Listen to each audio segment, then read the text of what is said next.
No hei, sanotakaa, että Minni tästä taas vaihteeksi moi mitä kuuluu. Itään kuuluu nyt paljon parempaa kuin mitä aamupäivällä. Meidän aamupäivällä mua masensi ja vitutti oikeastaan aika ankarasti, mutta ei nyt vituttanut, mutta masensi teekään tympäsi sellainen.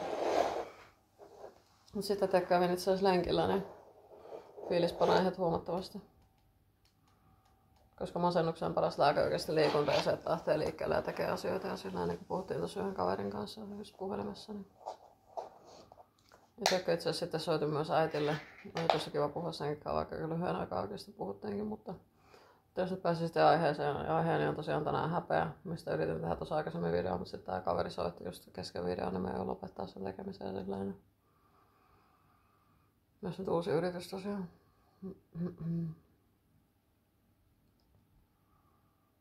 Tosiaan häpeästä puhuin myös tämän kaverin kanssa, että kun se kysyi multa hyvin osuvasti, että häpeäksä sä itseäsi sille, mitä vittua, häpeäksä sä itseäsi oikeasti, että miksi?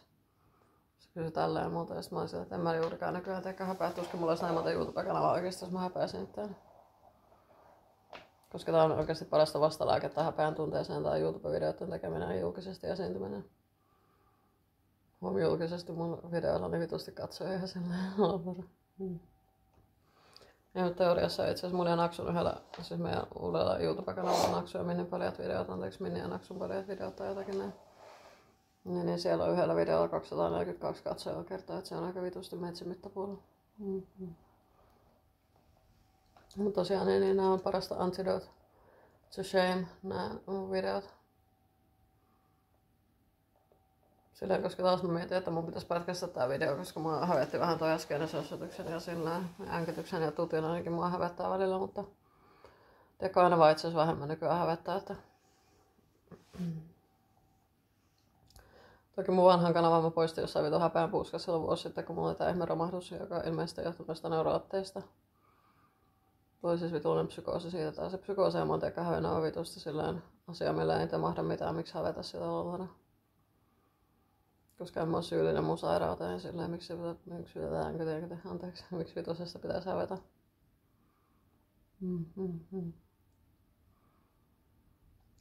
Koko ajan tuntuu, että mä häpeän itseäni vähemmän oikeasti, vaikka suurimman osa aikuisikään, niin mulla oikeasti on semmoinen, sitä sanotaan niin vahingolliseksi häpeäksi tai myrkylliseksi häpeäksi oikeasti, mikä mua on vaivannut. Koska on olemassa myös hyödyllistä häpeä, joka estää ihmisiä tekemästä typeryyksiä. Tosin mua se ei ole estänyt koskaan kovin hyvin. Niin paljon kuin mä oon hävennytkin niitä typeryyksiä, mitä on tullut tehtyä. Oikeasti tosi tyhmiä asioita on tehtyä varsinkin kännissä elämäni aikana, mutta silti. Sitten ei nyt tullut hävettyä ihan vitusta, mutta eipä se mua estänyt typeräämästä lisää kännissä huomaa. Mutta ehkä siitä alkoholismista ja niin kuin mä oon tosiaan alkoholisti. Mä olen Minna, olen alkoholisti, mua ei hauska tutustua. Niin tosiaan siitä alkoholismista tulee aika pitkälti suurin osa mun häpeästä, niin varmaan että lapsuuden kokemuksista, koulukiusaamisesta ja semmoisesta tulee suurin osa sitä arvottomuuden kokemuksesta, mikä on hyvin pohjimmainen ja syvä kokemus oikeasti, että on ihan paska ihminen ja huono ja silleen. Ja se on oikeastaan aika vitun vaikea sanottaa ylipäätään se tunne. Kai se on vaan sitä myrkyllistä teekö häpeää.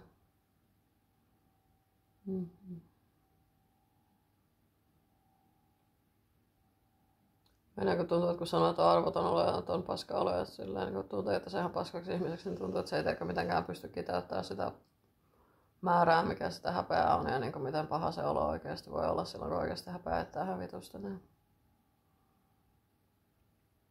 Tai kun kokee olevansa arvoton, niin se on niin kipeä asia tavallaan mulle ainakin.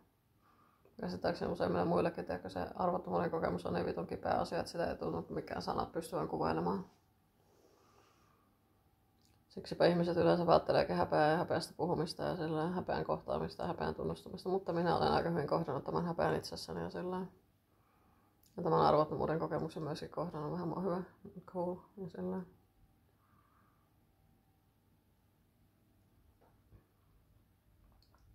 Oli kyllä ehkä sanoinkin tällä kaverilla, että oli terapeuttisia paras puhelu oikeasti kenenkään kanssa niin ylipäätään pitkään aikaa. Toi meidän äskeinen yli tunnin puhelu. Koska mä oon niin vitun samanlaisia oikeasti ihmisenä. Meillä molemmilla on ADHD ja hyvin samanlaista taustaa ja samanlainen kokemus tästä paranemisprosessista ja silleen. Paranemisprosessista piti sanomani sisäänkyteen kysyä. Ja sillä vissiin.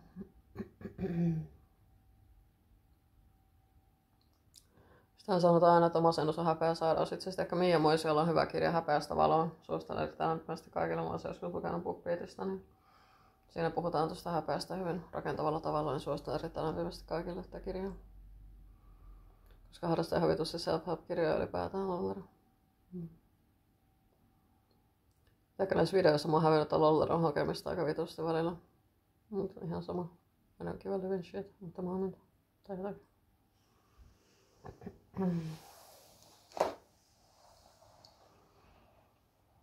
Mutta itsellähän se tosiaan tulee sieltä jostain varhaisesta lapsuudesta, ja kun mua kiusattiin koulussa monta vuotta, aika vitu raskaasti kiusattiinkin. Ja mun isän toilailusta kännissä kylillä, josta sitten mua kiusattiin, ja mä en edes tiennyt minkä takia mua kiusattiin.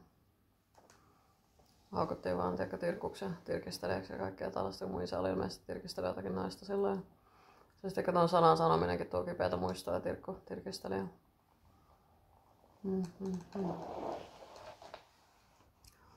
Tuokaa vaan kaikessa rauhassa, koska mä kestän ne kyllä.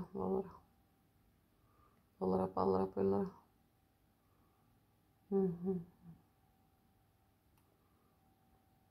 Tavallaan se häpeän leima on lyöty niin siellä varhaisessa lapsuudessa, että ei sitä edes muista, missä se alun perin tulee. Se arvottomuuden ja huonommuuden kokemus oikeasti, että mistä se tulee niin alun perin. Myös se varmaan liittyy tuohon seksuaaliseen hyväksikäyttöön, mitä mulle tapahtui lapsena. Tai ehkä se oli pikemminkin seksuaalista ahdistelua, mutta se tuntui ihan hyväksikäytöltä, tiedätkö?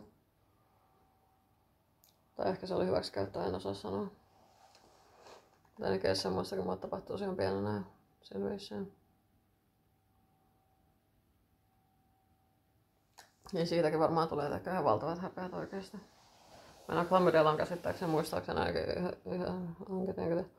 ihan hyvä biisi. En muista nimeä, joku kosketus tai joku vastaava, missä puhutaan tästä seksuaalisesta hyväksikäytöstä perheessä. Kyseessä ei siis ollut perheenjäsen. Mä oon vähän etäisempi henkilö, mutta kuitenkin. Lapsena kuului siis mun elinympäristöön tää ihminen ja silleen. Oikeastaan nyt oli ehkä semmoinen kauhean ylpeys tästä, että kun mä pystyn nykyään jopa puhua tämän ihmisen kanssa häpeämättä tai tuntematta mitään paskaa. Että mulla on yleensä ihan hyvä fiilis itsestä, kun mä puhun tämän ihmisen kanssa ja en ole koskaan nostanut mitään syytteitä tai mitään, koska mun mielestä on vähän lähinnä turhaa. Koska mä pilasin taas sitten toisen ihmisen elämän, joka on hyvin läheinen tälle ihmiselle. Ja sillä viisiin mun mielestä se on aika vastuullinen teko oikeasti, että mä en ole nostanut sitä syytettä. Ja mä oon huolehtinut itse asiassa, että puhuttiin joskus jossain palaverissa iskää isän vaimon kanssa. Kato, kun heillä on 2 pientä lasta, niin että he ei joudu kokemaan samaa. Niin I've done my part niin sanotusti. Olen tehnyt osuuteni. Mutta siinä tilanteessa, kun puhuttiin iskää noiden kanssa asiasta, niin se oli kyllä ehkä häpeällisin hetki ikinä. Siinä se teki oikeasti tosi kipeätä se häpeä.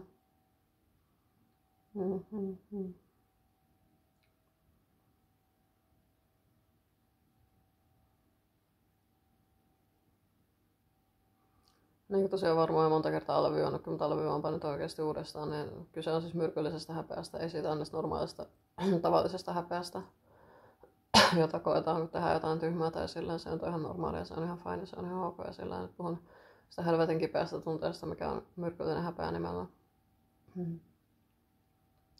Ja se pohjimmainen, erittäin syvällinen, tosi iso, suunnattoman suuri.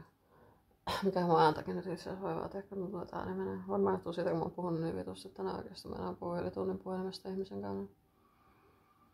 Siis tän entisen, eikö siis nykyisen ystävän kanssa.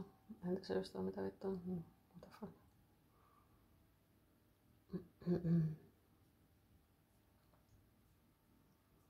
Itse asiassa ehkä nykyään musta tuntuu, että mä hyväksyn itteni aika lailla semmosena kuin mä oon. Ja mä rakastan itteni ihan sikana, tykkään, pidän itästä, niin pidän itteni hoitun coolina tyyppinä ja sellainen. Ja muuten ehkä ole samaa mieltä, mutta sitä mä pidän itteni ihan vitun coolina ja siistinä tyyppinä ja sellainen. Suorastaan upeana useimmiten tehdään. Mä tykkään hirveästi mun ulkonaistakin tehdään. Tykkään kaikista mun hassuista tyhmistä luonteenpiirteistä ja silleen. Tykkään siitä, että on tämmöinen ylitunteellinen hölmö ja silleen. Tykkään jopa siitä, että mä hoitan vitun silleen koko ajan ja silleen.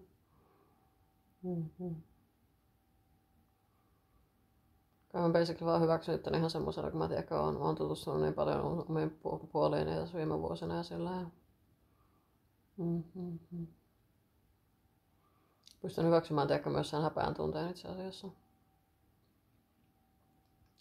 Kaiken sen ahdistuksen ja masennuksenkin, mitä mä elämäni aikana kokenut, niin pystyn hyväksymään senkin ihan täysin ja silleen.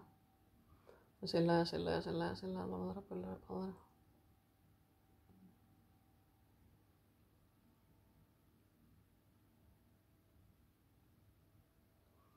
Tähän muuta sitä sai tässä päästä itse asiassa, en tiedä.